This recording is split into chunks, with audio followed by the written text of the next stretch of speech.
Contech International's Industrial Manufacturing Deep Dives. Today we're speaking with Dean Wicker. He's an experienced veteran of the steel drum industry, president of Skolnick Industries, and he's also served on the Reusable Industrial Packaging Association, as well as being a member of the Dangerous Goods Advisory Council, and an all-round expert on all things drums. Welcome, Dean.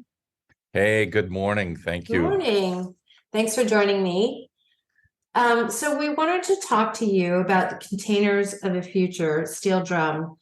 They say you cannot understand the future without looking at the past as well. So let's start there. What have you seen in the past 35 years that you've been in the drum industry? In terms of, the sort of